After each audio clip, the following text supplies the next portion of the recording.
اعوذ باللہ من الشیطان الرجیم بسم اللہ الرحمن الرحیم یا ایھا الذین آمنوا لیبلونکم اللہ بشیء من الصید تنالہ ایدیکم ورماحکم لیعلم اللہ من یخافہ بالغیب، کیونکہ اس سورہ مبارکہ کے شروع میں آئی تھی یہ آیت کہ جب تم احرام کی حالت میں ہو تو تم شکار نہیں کر سکتے، تو اب اللہ تعالیٰ کی ایک سنت ہے، وہ آزماتا ہے، سخت ترین امتحان لیتا ہے۔ فرض کیجئے کہ ایک قافلہ جا رہا ہے بیچارے حاجیوں کا، اور انہوں نے احرام باندھا ہوا ہے، کوئی شے نہیں ہے، کھانے کے لیے کچھ نہیں ہے، لیکن اب جو ہے ہرن صاحب جو ہے اٹکیلیاں کرتے ہوئے قریب آ رہے ہیں، اور وہ پکڑ نہیں سکتے، قتل نہیں کر سکتے، احرام میں ہیں، بھوک بھی ہے، لیکن یہ کہ چاہے تو ذرا سا نیزہ مارے تو ہرن کو پکڑ کو جو ہے وہ شکار کر لیں، یا ویسے ہی بھاگ کر پکڑ لیں، لیکن یہ کہ اس کی اب ان کو اجازت نہیں ہے۔ تو اللہ تعالیٰ ایسا کرتا تھا، فرمایا یا ایھا الذین آمنوا، اہل ایمان، لیبلونکم اللہ، لازماً اللہ تمہیں آزمائے گا، بشیء من الصید، شکار کے ذریعے سے، تنالہ ایدیکم ورماحکم، جن کو کہ پا لیں گے آسانی سے تمہارے ہاتھ اور تمہارے نیزے، لیعلم اللہ من یخافہ بالغیب، تاکہ اللہ دیکھ لے کہ کون ہے وہ لوگ کہ جو غیب میں ہوتے ہوئے بھی اللہ سے ڈرتے رہتے ہیں، کہ موقع ہے، بھوک بھی ہے، ہرن بھی بالکل پاس ہے، بالکل قابو میں ہے، جیسے چاہے شکار کر لے، لیکن ہاتھ بندھے ہوئے ہیں اس لیے کہ احرام باندھا ہوا ہے۔ تو جس کے دل میں ایمان ہوگا وہ اپنی بھوک کو برداشت کرے گا، اللہ کے حکم کو نہیں توڑے گا۔ فمن اہتدی بعد ذلک، اب کسی سے غلطی ہو گئی، تجاوز کر بیٹھا، بھوک کا غلبہ زیادہ تھا، فلہ عذاب علیم، اس کے لیے دردناک عذاب ہے۔ البتہ یہ کہ آگے چل کر اس کے لیے ایک کفارہ بھی بتا دیا گیا ہے۔ یا ایھا الذین آمنوا لا تقتلوا الصید وانتم حرم، دیکھو اہل ایمان، جب تم احرام کی حالت میں ہو تو کسی شکار کو قتل مت کرو۔ ومن قتلہ منکم، تو جو کوئی تم میں سے انہیں قتل کر بیٹھے، شکار کر بیٹھے، جان سے مار بیٹھے، متعمدن، جان بوجھ کر، فجزاء مثل ما قتل من النعم، تو پھر اس کا کفارہ ہوگا ویسا ہی ایک حیوان، ویسا ہی ایک چوپایا اللہ کی راہ میں صدقہ کیا جائے، اور وہ اس کا گویا کہ کفارہ بنا دیا جائے۔ کیسا ہے کہ اگر آپ نے ہرن مارا ہے تو پھر بکری یا بھیڑ، نیل گائے اگر مار لی ہے تو پھر گائے، اسی طریقے سے جس قسم کا، جس سائز کا اور جس اسٹیچر کا آپ نے وہ حیوان جو ہے شکار کیا، اسی کا اسے ایک برابر کا چوپایا دینا ہوگا۔ فجزاء مثل ما قتل من النعم یحکم بہ ذوی عدل منکم، دو آدمی تمہارے جو ہوں معتبر، وہ چاہیے کہ وہ اس کی گواہی دے کہ ہاں یہ جانور جو اس نے شکار کیا ہے یہ اس کے برابر ہو جائے گا۔ ہدیم بالغ الکعبہ، اور یہ ہدی ہوگی اب یہ جانور، کعبے تک اس کا پہنچنا ہے، کعبے کی نظر ہوگا یہ، او کفارۃ، یا پھر اس کا ایک کفارہ اور بھی ہے، طعام مساکین،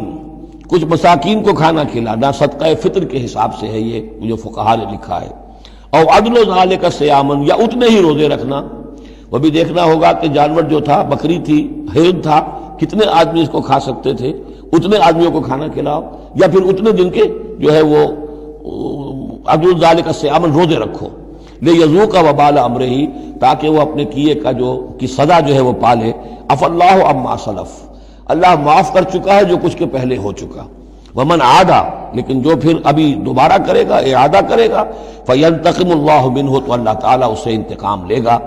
واللہ عزیز الانتقام، اور یقیناً اللہ تعالیٰ زبردست ہے، انتقام لینے والا، بدلہ لینے والا۔ احل لکم صید البحر وطعامہ متاعا لکم، البتہ یہ کہ اگر کشتیوں کے ذریعے سے، جہازوں کے ذریعے سے حاجی لوگ آ رہے ہوں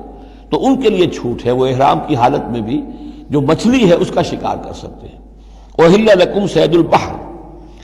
سمندر کا، دریا کا جو شکار ہے وہ تمہارے لیے حلال کیا گیا، وطعامہ متاعا لکم وللسیارہ، اور اس کا جو دریا کا کھانا ہے وہ تمہارے لیے بہت اچھا جو ہے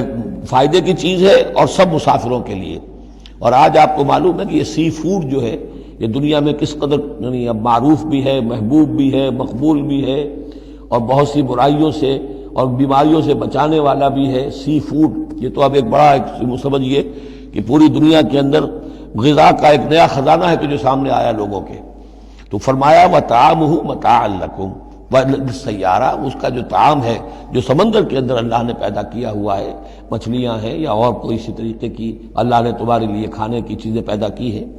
وحرم علیکم صید البر ما دمتم حرما، لیکن خشکی پر شکار کرنا تمہارے لیے جب تک کہ تم احرام میں ہو حرام کر دیا گیا۔ واتقوا اللہ الذی الیہ تحشرون، اور اللہ کا تقوی اختیار کیے رکھو جس کی طرف کہ تمہیں لازماً جمع کر دیا جائے گا، لے جائے جاؤ گے گھیراؤ کر کے۔ جعل اللہ الکعبۃ البیت الحرام قیاما للناس، اللہ تعالیٰ نے کعبے کو جو بیت الحرام ہے، بزرگی والا گھر ہے، اسے لوگوں کے قیام کا باعث بنا دیا ہے۔ والشہر الحرام، اور شہر حرمت والا شہر بھی اللہ تعالیٰ نے معین کیا ہے۔ والہدی، اور قربانی کے جانور، ان کا بھی ذکر ہو چکا ہے اس سورت کے شروع میں۔ والقلائد، اور وہ جانور جن کے گلوں میں پٹے ڈال دیے گئے ہوں نشانی کے طور پر کہ یہ کعبے کے لیے ہدی کے جانور ہیں، یہ سب اللہ تعالیٰ کی طرف سے ہے، اس کی توثیق ہو رہی ہے۔ یعنی یہ کوئی تمہاری جاہلیت کی روایات نہیں ہے، یہ چیزیں جو ہیں کعبے کی حرمت اور عظمت، اسی طریقے سے شہر حرام، اسی طریقے سے ہدی کے جانور، اور وہ کہ جن کے گلوں میں پٹے پڑے ہوئے ہوں ہدی کے جانور ہونے کے اعتبار سے۔ ذالک لتعلموا ان اللہ یعلم ما فی السماوات و ما فی الارض، یہ اس لیے کہ تم اچھی طرح جان لو کہ اللہ تعالیٰ کو آسمانوں اور زمین کی ہر شے کا علم حاصل ہے۔ ان اللہ بکل شیء علیم، اللہ تعالیٰ ہر چیز کا علم رکھتا ہے۔ اس کے مقابلے میں 4 چیزیں آئیں گی جو ان کے ہاں حرام ہو گئی تھی، ان کو پھر کہا جا رہا کہ اس کے لیے کوئی سند نہیں ہے کتاب میں موجود، وہ بعد میں آئیں گی۔ اعلموا ان اللہ شدید العقاب، جان لو کہ اللہ تعالیٰ سزا دینے میں بہت سخت ہے۔ وان اللہ غفور الرحیم، اور اللہ غفور اور رحیم بھی ہے، یعنی اس کی تو دونوں شانیں ہیں۔ اب تم دیکھو کہ تم اپنے آپ کو کس شان کے ساتھ متعلق کر رہے ہو، کس کا مستحق بنا رہے ہو، اس کی عقوبت کا یا اس کی رحمت اور مغفرت کا۔ صدق اللہ العظیم۔